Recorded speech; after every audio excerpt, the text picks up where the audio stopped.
Cara selanjutnya kita akan mendengarkan sambutan sekaligus pembukaan Rapat Umum Daerah Kelima Himpunan Pembangunan Jalan Nasional Sulawesi Utara Dewan Pengurus Daerah Provinsi Sulawesi Utara yang akan disampaikan oleh Ketua Umum HPJ. Undang Bapak Hedi Zahari, Bapak Direktur.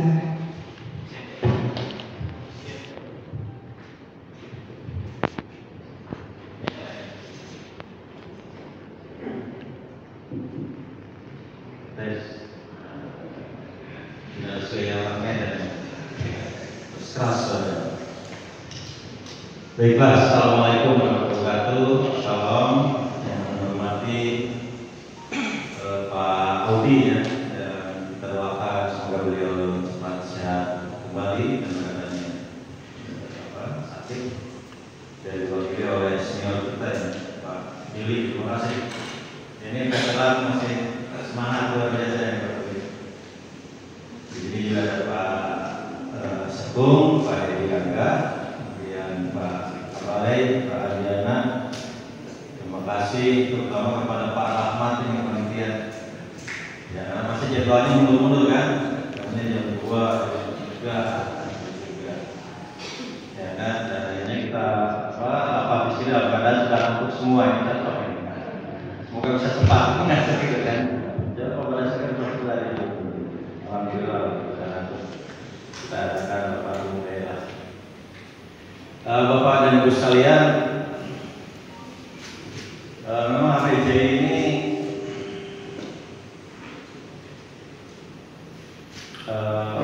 butuh semacam revival karena kita melihat mungkin banyak HPJ di sekarang itu menjadi seperti tidak relevan.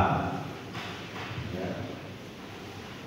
Padahal kita itu sebenarnya kalau kita melihat secara objektif, kita ini, sistem kita yang ada sekarang ini banyak hal-hal yang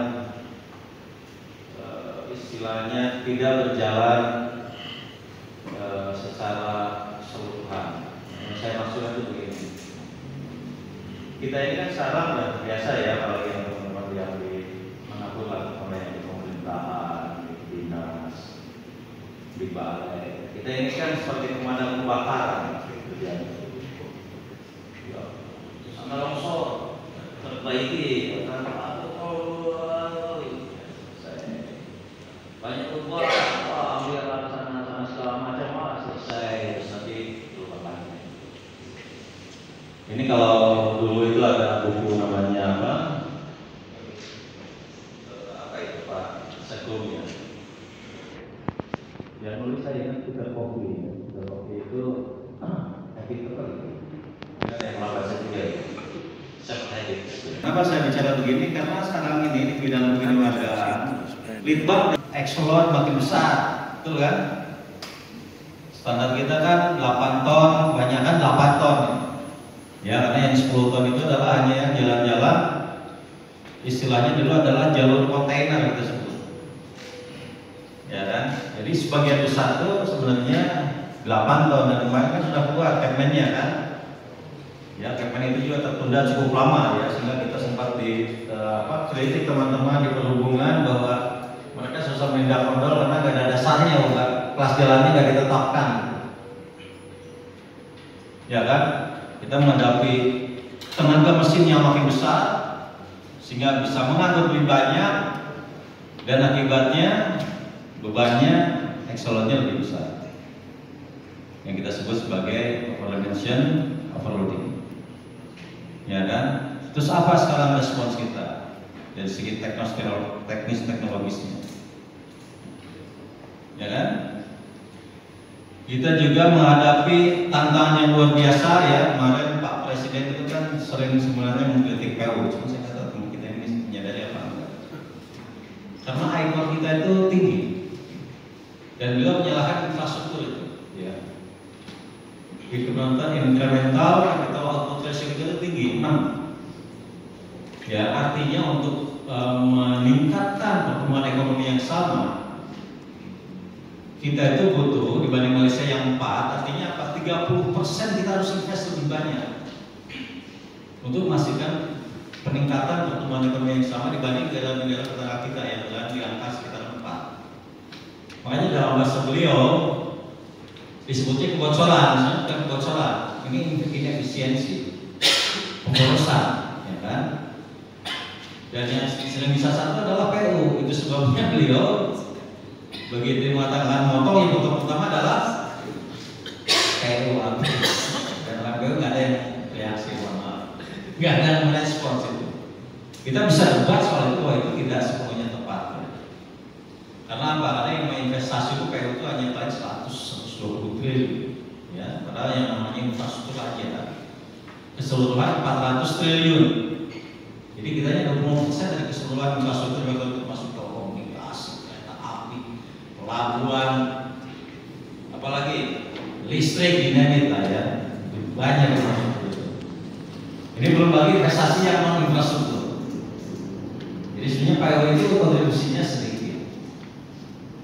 Ini harus kita pahami nih dalam jalan, ya. Jangan sampai ada yang gugat ini ya. Dan Anda nggak bisa jawab, paling defense gitu. Menunjukkan bahwa kita makhluk jalan ini adalah makhluk yang berpikir. Ya, jangan ini taunya bekerja aja, berpikir aja. Ya, jadi itu yang pertama, ya, bahwa kita ini memang dianggap bukan bocor, bahasanya ini jadi bocor karena politik ya. Tapi ini pemborosan ya. Yang kedua, kita punya masalah bahwa kita selain aspek pertumbuhan ekonomi, kalau kita lihat kebijakan-kebijakan kita dalam penyelenggaraan jauh, juga ada aspek pemerataan. Misalnya bangun jalan perbatasan tuh Kalimantan, itu banyak kita bisa tahu di situ, dan saya yakin tidak akan endap ekonomi. Terhadap ekonomi nasional, ya, itu pasti kontribusinya sedikit banget. Ya kan? Jaya Tua Wamena triliunan, mau tentang berapa banyak sih kami nasional Jaya Tua Wamena gitu ya. Begitu kita tahu bahwa 70% ekonomi kita itu ada di Pantura, ya kan?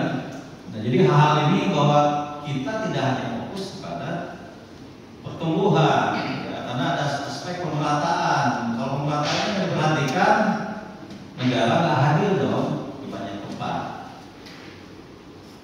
Tapi dalam hati kita mengakui memang kita juga ada beberapa kelemahan. Yang jadi contoh adalah Manado Bitung, ya kan? Pertanyaan saya hari ini pernah nggak ngumpulin orang ngobrol gimana nih solusinya Manado Bitung? Ya, ratusan miliar tiap tahun jasa marga rugi, ya kan? Dan sekarang jasa marga menuntut kepada pemerintah. Karena dulu sifatnya ini adalah solusi itu artinya pemerintah melakukan kajian mengatakan bahwa ini layak secara bisnis ditawarkan ke swasta ini, misalnya proyek layak secara bisnis ini pemerintah itu kita loh PU Bina Marga BPJT ya. Dong ikut, semoga oke lah layak secara bisnis benar ya, nah ikut gitu dijalankan nggak. Nah ini bisa berkata itu dulu bilang nggak layak, saya begitu terus diambil alih sekarang, saya minta ganti. Paling nggak 3 triliun tuh pemerintah. Ini bayar 3 triliun saya kasih lagi kita yang pemerintah makan dalam kau kan gitu kan, berbalik itu. Jadi kita ini punya banyak masalah. Jadi kalau kita punya banyak masalah juga gitu. Kita defense tapi kita juga harus istilahnya koreksi. Nah kembali kepada fungsi HPJ. HPJ itu dulu dibentuk oleh senior kita itu, dulu kita Pak Suryatin, Pak Promosi Haji Sarosa. Itu adalah seperti informalnya forum lalu lintas. Tentu pertanyaan pertama, forum lalu lintasnya jalan nggak? Nggak jalan juga, itu forum formal. Memang forum formal itu kadang-kadang susah kalau kita nggak punya hubungan informal kan. Kalau kita temenan ya, kita ngajak rapat formal masih gampang. Bahkan formal itu jadinya formalitas. Udahlah nanti 10 menit selesai rapatnya udah setuju karena secara formal sudah banyak bergabung. Jadi HPJ itu salah satu fungsi utamanya itu adalah menjadi platform informal. Teman-teman ngumpul. Siapa teman-teman itu adalah keseluruhan stakeholder di bidang jalan. Penegakan hukumnya oleh siapa? Polisi. Ini polisi wasit, masalah lalu lintas nih, gitu. Jangan tiba-tiba jadi polisinya malah bawa frontal, nambah jalan bapak kan gitu. Foto di medsos malu kan, dinasnya malu. Siapa lagi? Perhubungan, karena dia regulasi traffic. Itu ada perhubungan yang buat aturan-aturan trafiknya, yang menegakkan hukumnya polisi. Teman-teman dinas perhubungan jadi undang ke PJI, nggak usah formal, kalau takut ya. Ayo kita makan-makan, ya masalah PJI lah. Ngobrol, kawan segala sesuatu jadi mudah, ya kan? Setelah makan handphone, ya kan? Sekali makan di warteg, kalau ini nggak ada warteg kali ya kan? Makan di sampai kita sedikit menyumpil lah di mana itu, ya kan? Yang enak gitu. Ya siapa lagi? Akademisi, apalagi dengan nggak adanya litbang nih, ya kan? Kalau nggak ada litbang, siapa nih yang bicara tadi? Kita sibuk memadamkan kebakaran, yang mikirin pencegahan kebakaran itu siapa? Itu kan yang dinamakan research, ya kan? Kita ini nggak ada sekarang instrumen research, satu-satunya adalah tidak ada perguruan tinggi. Harus dipikirkan nih pembiayaan gimana kan gitu kan. Pembiayaan ini kan masalah yang lain, kan masalah bagaimana kita manage resources, kan. Siapa lagi? Dinas-dinas, masa main satu sistem jaringan jalan. Ya, dinas perhubungan, dinas bina marga, ya, Pemda yang terkait dengan izin lokasi, ya kan? Karena kadang-kadang dengan izin lokasi udah gitu bikin jalan masuk ke akses ke jalan nasional, ini arteri loh. Arteri nggak bisa sembarangan bikin akses seharusnya, tapi orang kita kan sekarang lupa atau tutup mata, kondisinya udah sulit. Tapi ini kan tetap jangan dianggap sesuatu yang benar. Kalau enggak nanti kewajiban duanya itu, bagaimana pencegahannya itu menjadi gak jalan, sistemnya akan semakin lama semakin chaos. Ya kan? Nah, jadi saya kira Pak Billy, Pak Diana, jadi aspek-aspek samping nanti kita bicara sertifikasi, mungkin gimana orang bayar iklan, betul? Karena kita butuh resources, gimana kita mengharapkan daya lebih besar. Tapi kembali eksistensinya BCI itu adalah bergantung kepada apa sih manfaatnya. Kalau nggak ada manfaatnya terhadap perbaikan sistem jaringan jalan atau pengembangan jaringan jalan kan akan memang menjadi tidak relevan. Nah, tugas kita semualah yang stakeholder yang bina marga ini memang merintisnya, jadi mau tidak mau kami memanggil kembali insan-insan bina marga untuk menjadi backbone dari APJ ini. Ya harus memikirkan secara komprehensif masalah-masalah yang terkait jalan ini, termasuk dari masalah yang kita ada di suasana masalah pembiayaan jalan, karena mungkin pemahaman yang kurang tepat dari para pengambil kebijakan di atas. Siapa yang bisa ngomong? Ya kita, kalau kan datang terhadap atau enggak itu urusan. Tapi kalau nggak ada yang ngomong, memang YouTube boros, apa bocor masalahnya, memang bocor 40%. Kan itu jadi.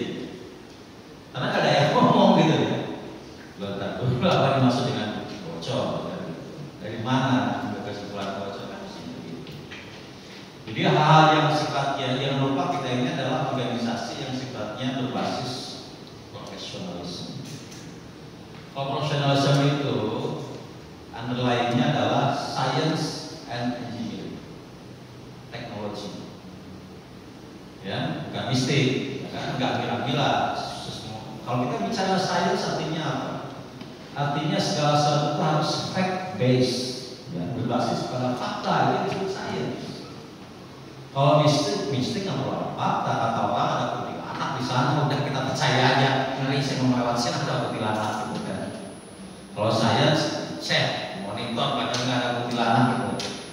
Nah, jangan ini tak orang aja, atau istilahnya fenomena alam menjadi sesuatu yang membuat manusia takut. Ya, gitu. Jadi harus berbasis, jadi tradisi-tradisi sains, tradisi-tradisi engineering, dan ini kami mohon bantuan dari akademisi di kampus, karena mereka yang sebenarnya bastion, benteng dari metode ilmiah kan gitu, ya kan? Sehingga segala sesuatu itu kita menyelesaikan masalah basisnya adalah basis sains dan engineering. Kalau kita ada lereng longsor, yang dikira-kira yang cukup pakai celocok, itu kan stabilitasnya seperti apa, proses yang diambil itu yang disebut fakta. Analisis pakai panel ya kan, diprediksi dari curah hujan, berapa besar tinggi muka air tanahnya. Berdasar analisis dapat ambil faktor safety yang memadai, baru kita ciptakan desain tadi.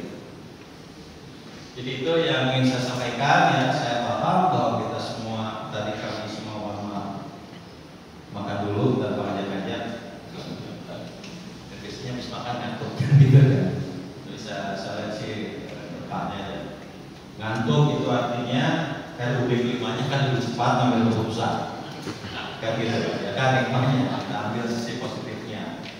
Ambil keputusan, kita revival lagi HBJI, bukan karena kita nggak, jangan sampai kita merevive, tapi kita nggak ngerti untuk apa kita merevive HBJI. Karena HBJI jadi komponen penting bagaimana kita meningkatkan profesionalisme di bidang jalan. Dan saya yakin banyak isu-isu lokal di Solo samping tadi, Manado Bitung ya. Kalau kita lihat ya, kita nggak terlalu paham atau pura-pura tutup mata ya. Mungkin saya dulu pura-pura tutup mata ya. Kita bikin tol, jalan kecil kita bagusin. Atas permintaannya teman bagian. Ya tolnya mati lah. Ya kan, gitu ya. Tapi itu harus dipikirkan, karena yang salah satu yang tidak berkembang itu adalah apa yang kita sebut tol koridor development. Yang bisa dihidupin tol itu adalah land use di sekitar tol. Itu yang tidak berkembang. Ada KEK nggak hidup. Nah, itu harus kita orang jalan tanggung jawab. Kenapa KEK nggak hidup? KEK itu ya.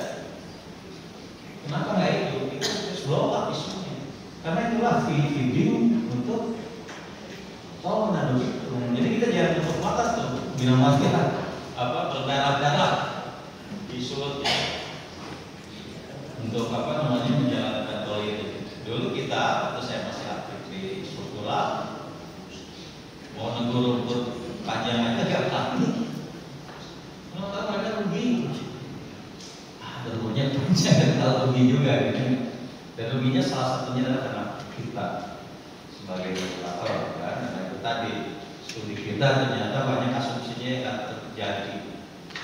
Nah, bentuknya nggak berkembang, ya ternyata jalan nasional kita bagusin, jadi bedanya kan sedikit. Sahabat jalan nasional, jalan tol, siapa yang masuk jalan tol? Teman-teman yang masih muda yang pacaran. Ya saya ucapkan selamat ya kepada himpunan pengembangan jalan Indonesia, Provinsi Sulawesi Utara, melaksanakan rapat umum daerah kelima, dan semoga ini bisa menghidupkan tradisi-tradisi sains, engineering, problem solving yang terjadi di Provinsi Sulawesi Utara yang terkait dengan pengembangan diri. Dengan mengucapkan Bismillahirrahmanirrahim, saya buka. Terima kasih. Assalamualaikum warahmatullahi wabarakatuh.